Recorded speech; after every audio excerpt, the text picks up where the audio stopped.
welcome to Chetan Bharat Learning. Let's continue with our chapter. Next हम करेंगे chemical properties of the carbon compounds. Carbon compounds के बारे में हमें पहले से ये बात मालूम है कि generally हम जो fuels इस्तेमाल करते हैं most of them are hydrocarbons and they are carbon compounds. तो पहली property जो है that is combustion. Combustion क्या होता है हमने छोटी classes में भी पढ़ रखा है. The burning of a fuel so that it produces energy is called as combustion. Oxygen की presence में जब हम किसी फ्यूल को बर्न करते हैं that is called as combustion. So carbon in all its allotropic forms burns in oxygen to give carbon dioxide along with the release of heat and light energy. So most of the carbon compounds release large amount of heat and light on burning. तो carbon dioxide, methane को burn करेंगे, carbon dioxide plus water and heat and light. So most of the carbon compounds they burn in oxygen to produce carbon dioxide along with heat and light energy. अब एक activity है, this activity needs teachers assistance. Teacher कुछ carbon compounds लेती है जैसे naphthalene, camphor और alcohol. Alcohol simplest जो है वो इथेनॉल है. सो एक स्पैचुला में लेती है और इन्हें बर्न करती है और साथ ही साथ हम स्मोक का कलर जो है वो ऑब्जर्व करेंगे. Note the nature of flame and note whether the smoke is produced और नॉट. तो क्या होगा, अब यहाँ पर हमारे समझने की जरूरत क्या है कि फ्लेम क्यों बनती है और फ्लेम कहाँ बनती है. जितने भी हमारे सैचुरेटेड हाइड्रोकार्बन्स हैं यानी कि सिंगल बॉन्ड वाले हाइड्रोकार्बन्स हैं, they generally give a clean flame while unsaturated carbon compounds will give a yellow flame with lots of black smoke. So ये क्वेश्चन जो है पेपर में पूछा जाता है. अगर आपको कोई स्टेटमेंट दी जाएगी कि child burnt this sort of flame and saw that it was a yellow flame with a lot of smoke. So what type of hydrocarbon is he burning? So he is burning a unsaturated hydrocarbon. Clear. तो ये याद रखेंगे, saturated hydrocarbons हमेशा cleaner fuels हैं, clean flame के साथ burn करेंगे. सो जो काले धुआं देंगे उससे सूटी डिपॉजिट आ जाता है. मतलब एक जैसे जिस बर्तन में आप उसको गर्म करें वहां पर वो कालिक सी आ जाएगी उस पर. सो दिस रिजल्ट्स इन अ सूटी deposit on metal plate. So generally ऐसा होता है अनसैचुरेटेड हाइड्रोकार्बन्स में. पर कई बार अगर हमारे घर में ऐसा हो रहा हो, हम एलपीजी यूज कर रहे हैं, सो एलपीजी जब हम यूज करते हैं कई बार क्या होता है बर्तन काले होने शुरू हो जाते हैं. ठीक है, तो उसमें क्या हो रहा है, उसमें फ्यूल वेस्ट हो रहा है या तो एयर होल्स जो हैं वो प्रॉपर नहीं है, इनकम्प्लीट कंबशन ऑफ फ्यूल हो रही है जिससे सूटी फ्लेम बन रही है और बर्तन काला हो रहा है. तो ये क्वेश्चन भी पूछा जाता है कि अगर बर्तन काला हो रहा है using LPG at home, so what is the reason? So the reason is when we limit the supply of air, it results in incomplete combustion. Oxygen supply proper नहीं है, incomplete combustion है of even saturated hydrocarbons. हम methane use करते हैं, butane present है LPG में. तो saturated hydrocarbons भी जब limited supply of air है, so they give a sooty flame. So the gas kerosene stove used at home has inlets for air so that a sufficient oxygen rich mixture is used to burn the fuel. और अगर ऐसा नहीं हो रहा तो वहां पर क्या होगा, या तो एयर होल्स ब्लॉक्ड है, फ्यूल वेस्ट हो रहा है और खाना पकाने वाला बर्तन ब्लैक होता जा रहा है. यही चीज आपके इस पैराग्राफ में एक्सप्लेन की हुई है. अब इस पैराग्राफ से दो क्वेश्चंस बनते हैं कि किस तरह की फ्लेम बनती है सैचुरेटेड हाइड्रोकार्बन्स में और किस तरह की फ्लेम बनती है अनसैचुरेटेड हाइड्रोकार्बन में. पहला क्वेश्चन तो ये.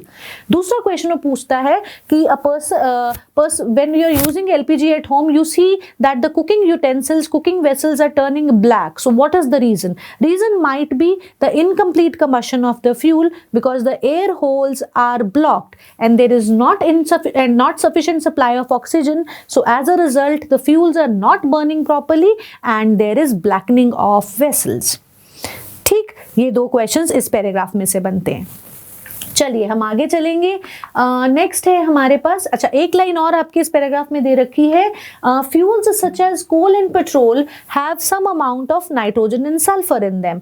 और ये नाइट्रोजन और ऑक्सीजन जब बर्न, सल्फर जब बर्न होते हैं, क्योंकि जब आप इस ऐसे फ्यूल को, कोल पेट्रोल को बर्न करते हैं तो आपके पास बनती है nitrogen dioxide and sulphur dioxide. अब याद करो छोटी क्लासेस में हमने क्या किया हुआ है, यही oxides of nitrogen and sulfur, they join with water to form what, acid rain, और एसिड रेन हमारे हार्मफुल है हमारे एनवायरनमेंट के लिए। क्लियर? तो ये आपकी लास्ट लाइन में यहाँ ये भी लिखा है, इसे भी ध्यान रख लेंगे, कुछ नया नहीं है, एसिड रेन हमने पहले भी पढ़ी हुई है। So why do substances burn with और विदाउट अ फ्लेम? फ्लेम बनती क्यों है? हमेशा याद रखिएगा, फ्लेम हम सिर्फ उसी फ्यूल में बनेगी जहां पर कुछ गैशियस जो है वो सब्सटेंसेस बर्न होंगे, जहां पर गैशियस फ्यूम्स होंगे। तो remember, flame is formed only produced when gaseous substances burn. When wood और charcoal start burning, जब शुरू में burn होते हैं तो वहां पे कुछ volatile substances हैं जिनके vapors बनते हैं। जब तक vapors नहीं होंगे flame नहीं होगी, जितनी देर vapors रहेंगे उतनी देर flame रहेगी। So flame is formed only when some gaseous substances or volatile substances are burned. A luminous flame is seen when the atoms of gaseous substances are heated and start to glow. The color produced by each element is characteristic property of that element. जब कोई भी flame आप देखते हैं, class 8th में भी आपने देखा होगा, हम फ्लेम पढ़ते हैं, वहां पर क्या होता है, हम फ्लेम की ल्यूमिनस फ्लेम देखते हैं कैंडल में, तो उसका कलर डिफरेंट होता है depending upon the different type of things burning. Candle burning पर अलग फ्लेम बनेगी, एलपीजी बर्निंग में अलग फ्लेम बनेगी। So depending upon the type of element that is burned, flame का कलर अलग होगा। बट याद ये रखेंगे, फ्लेम बनती तभी है जब कोई वॉलेटाइल सब्सटेंसेस बर्न होते हैं, कुछ गैसियस फ्यूम्स बर्न होते हैं। इसीलिए वुड और कोल जैसी चीजें इनिशियली जब इग्नाइट करते हैं तब कुछ वेपर्स हैं, इसलिए फ्लेम बनेगी और बाद में फ्लेम निकलनी बंद हो जाती है। तो वो कोयला जैसा जो है जलती रहती है लकड़ी, बट फ्लेम नहीं होती उसमें। ठीक है, इनिशियली फ्लेम रहती है because of the volatile substances. Clear? चलिए हम नेक्स्ट देखते हैं। नेक्स्ट है आपकी बुक में formation of coal and petroleum. Coal and petroleum की फॉर्मेशन तो बहुत आसान है। कोल बनता है डेड रिमेन्स ऑफ प्लांट्स से, और एनिमल्स के डेड रिमेन से बनता है पेट्रोलियम। ठीक है जी। So coal is the remains of the trees, ferns and other plants that lived millions of years ago.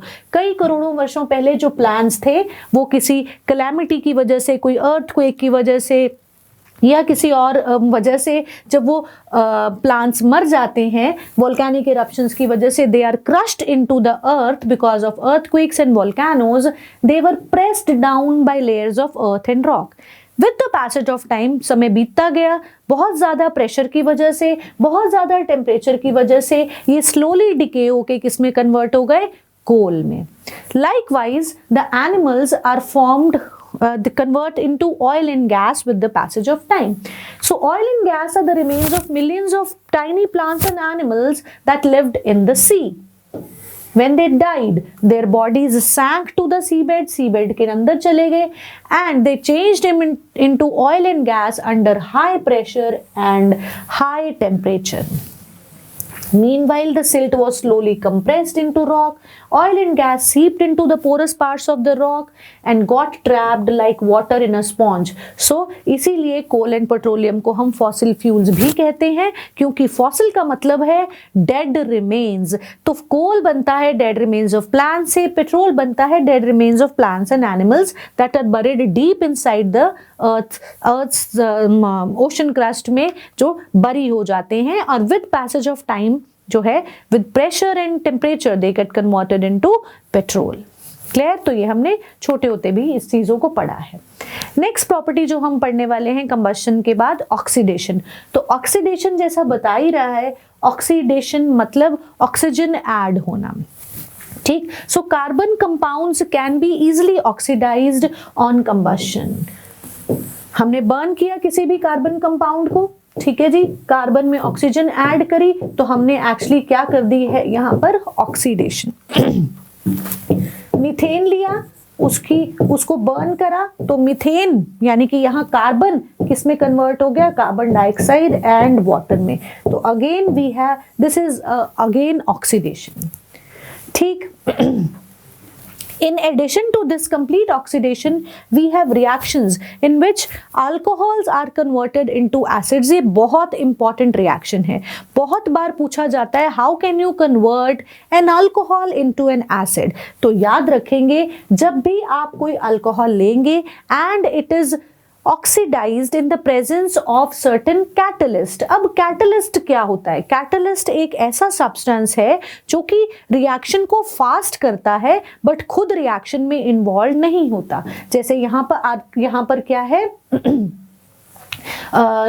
Alkaline KMnO4 लिया है हमने, या एसिडिफाइड पोटेशियम डाइक्रोमेट लिया है। अब ये है ऑक्सीडाइजिंग एजेंट, क्योंकि इस अल्कोहल को, जो कि है हमारा इथेनॉल को ऑक्सीजन जब देंगे तो ये बन जाएगा ethanoic acid. So an alcohol can be converted into an acid by an oxidizing agent। और ऑक्सीडाइजिंग एजेंट करता क्या है भाई? एजेंट तो ऑक्सीजन, ऑक्सीडाइजिंग एजेंट है तो ऑक्सीजन सप्लाई करेगा, right? So the substances that are capable of adding oxygen to others are known as oxidising agents. और यहाँ पर हमारा अल्कलाइन KMnO4 या एसिडिफाइड पोटेशियम डाइक्रोमेट ये ऑक्सीडाइज कर रहा है इस अल्कोहल को, इथेनॉल को, into ethanoic acid. So adding oxygen to the starting material is called as oxidation, and oxidation is done with the help of an oxidizing agent। ऐसा agent जो कि ऑक्सीजन प्रोवाइड करेगा, क्लियर? और वो oxidising agent यहाँ पर है potassium dichromate या एसिडिफाइड KMnO4। ये दोनों अपना ऑक्सीजन देंगे अल्कोहल को, दोनों में से कोई भी ले सकते हैं, या ये। तो they give oxygen, they are oxidising agent, they convert an alcohol into an acid, clear? ये बहुत इंपॉर्टेंट है। नेक्स्ट रिएक्शंस हम करने वाले हैं एडिशन रिएक्शन। एडिशन का मतलब होता है कुछ ऐड करना। तो जितने भी हमारे अनसैचुरेटेड हाइड्रोकार्बन्स है, यानी कि वो हाइड्रोकार्बन जिनमें डबल या ट्रिपल बॉन्ड है, वो केवल शो करेंगे addition reactions. Saturated hydrocarbons addition reaction नहीं शो करेंगे, और यही एक मेजर पॉइंट बनता है इनको डिफरेंशिएट करने का। इसीलिए क्वेश्चन आता है जनरली हमारे पास, how would you differentiate between two things given, कि आपको कैसे पता चलेगा ये सैचुरेटेड है या अनसैचुरेटेड हाइड्रोकार्बन है? तो हम ब्रोमीन वाटर के साथ उसको रिएक्ट कर देंगे। अगर ब्रोमीन वाटर का कलर चेंज हो जाता है, इसका मतलब ब्रोमीन जो है वो एडिशन, ब्रोमीन के साथ उस अनसैचुरेटेड कंपाउंड ने एडिशन रिएक्शन शो कर दी है, क्लियर? वो क्या होती है एडिशन रिएक्शन, वो हम देखते हैं। बेसिक फंडा आप याद रखेंगे, only the unsaturated hydrocarbons they show addition reactions where they add hydrogen in the presence of catalysts such as palladium or nickel to give saturated hydrocarbons। Catalyst जैसे मैं अभी बता रही थी, ऐसे सब्सटेंसेस जो कि रिएक्शन में यूज नहीं होते, सिर्फ रिएक्शन को सपोर्ट करते हैं, उसे फास्ट कर देते हैं। जैसे निकल, पैलेडियम, ये कैटलिस्ट हैं इस रिएक्शन में, जहां पर एक अल्कीन को यहाँ पर R1, R2, R3 देखकर घबरा नहीं जाना, ये अल्काइन ग्रुप्स हैं। H भी हो सकता है, CH3 भी हो सकता है, CH2 भी ग्रुप्स है, अल्काइल ग्रुप्स हैं। So don't worry about them. Alkenes लेंगे हम क्योंकि अनसैचुरेटेड लेना है। अनसैचुरेटेड हाइड्रोकार्बन में हाइड्रोजन ब्रोमाइड डाला तो H लग गया यहाँ पर, एक कार्बन पर दूसरे पर लग गया ब्रोमीन, तो इसका मतलब अब कार्बन की वैलेंसी 4, वो जो डबल बॉन्ड था वो टूट जाएगा, वो सिंगल बॉन्ड बन जाएगा, क्योंकि H और Br लग गए अलग अलग जगह। फिर से देखो, इसे ध्यान से देखो, C डबल बॉन्ड C, यहाँ पर H लगे हुए हैं। सपोज आपने HBr डाला इसमें, हाइड्रोजन ब्रोमाइड, तो एक H इस कार्बन पर लग जाएगा, एक इस पर कार्बन की वैलेंसी तो 4 ही है ना, तो 3 ये हो गए। इसका मतलब ये डबल बॉन्ड जो है ये कैंसिल हो जाएगा, ये बन जाएगा सिंगल बॉन्ड, और 3 H इधर और 2 H और एक Br लग जाएगा इधर। That means an unsaturated hydrocarbon, double bond वाला हाइड्रोकार्बन किस में बदल गया? एक सैचुरेटेड हाइड्रोकार्बन में।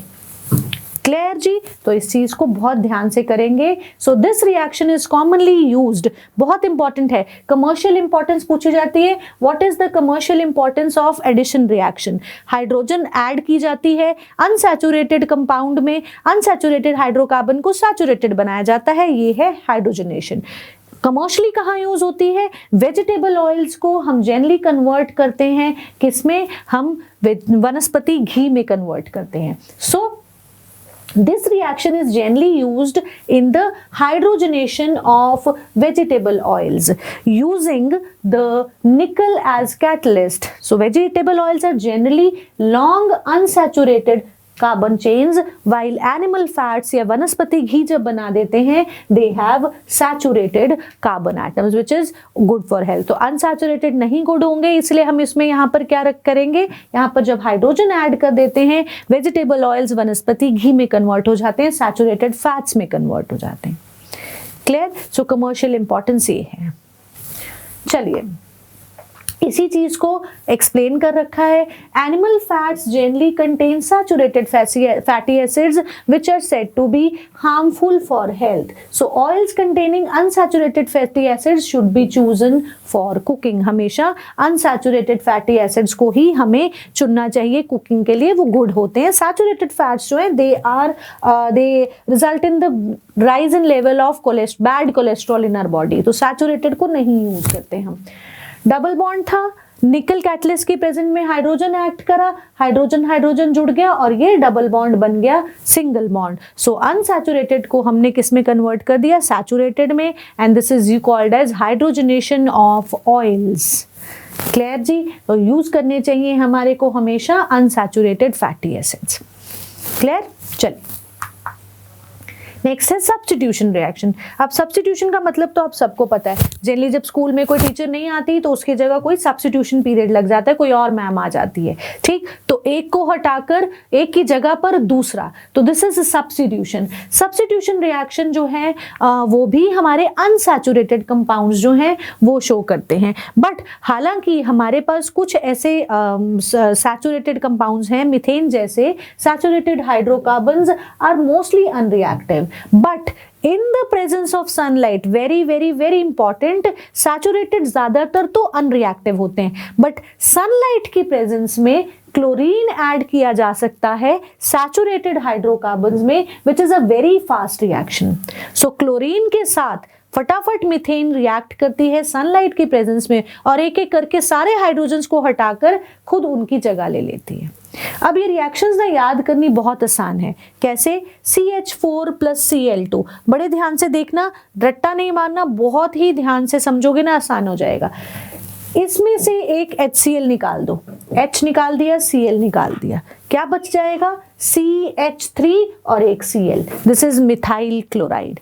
अब इसी मिथाइल क्लोराइड को नेक्स्ट स्टेप में ले लो और क्लोरीन के साथ रिएक्शन हो रही है सनलाइट में, फिर HCl निकाल दो, 3 में से 2 रह जाएंगे, CH2 और क्लोरीन ऐड हो जाएगा CH2Cl2, that is methylene chloride, क्योंकि डबल बॉन्ड है इसमें, ठीक?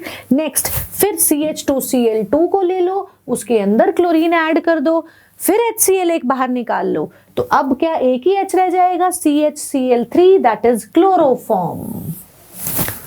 ठीक जी? और अब नेक्स्ट स्टेप में क्लोरोफॉर्म ले लो, क्लोरीन के साथ रिएक्ट करो, HCl निकाल लो, H सारे खत्म हो जाएंगे, बन जाएगा कार्बन टेट्रा क्लोराइड।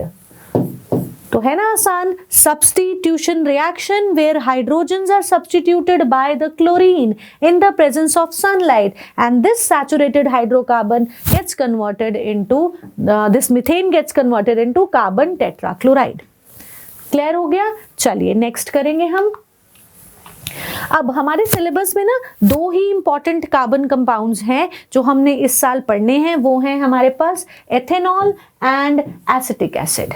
वैसे तो बहुत सारे कार्बन कंपाउंड्स हैं, but the 2 which are in our syllabus and are important for us are ethanol and acetic acid. So हम एक एक करके इनकी प्रॉपर्टीज पढ़ेंगे। एथेनॉल फॉर्मूला याद रखना, क्योंकि एथ है तो 2 कार्बन्स होंगे और ओल ग्रुप यानी कि अल्कोहल ग्रुप OH ग्रुप लगा होगा, तो फॉर्मूला बन जाएगा C2H5OH।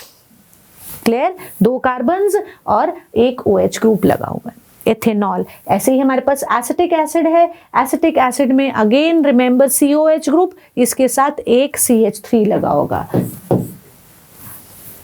C3COOH। COH तो हमारा एसिडिक ग्रुप है, फंक्शनल ग्रुप है, ठीक? उसके साथ CH3 लगा हुआ है, तो ये याद रखेंगे आप। अपने इसी चैप्टर का हम बचा हुआ हिस्सा अपने नेक्स्ट वीडियो में करेंगे, तब तक पढ़ते रहिए एंड थैंक यू।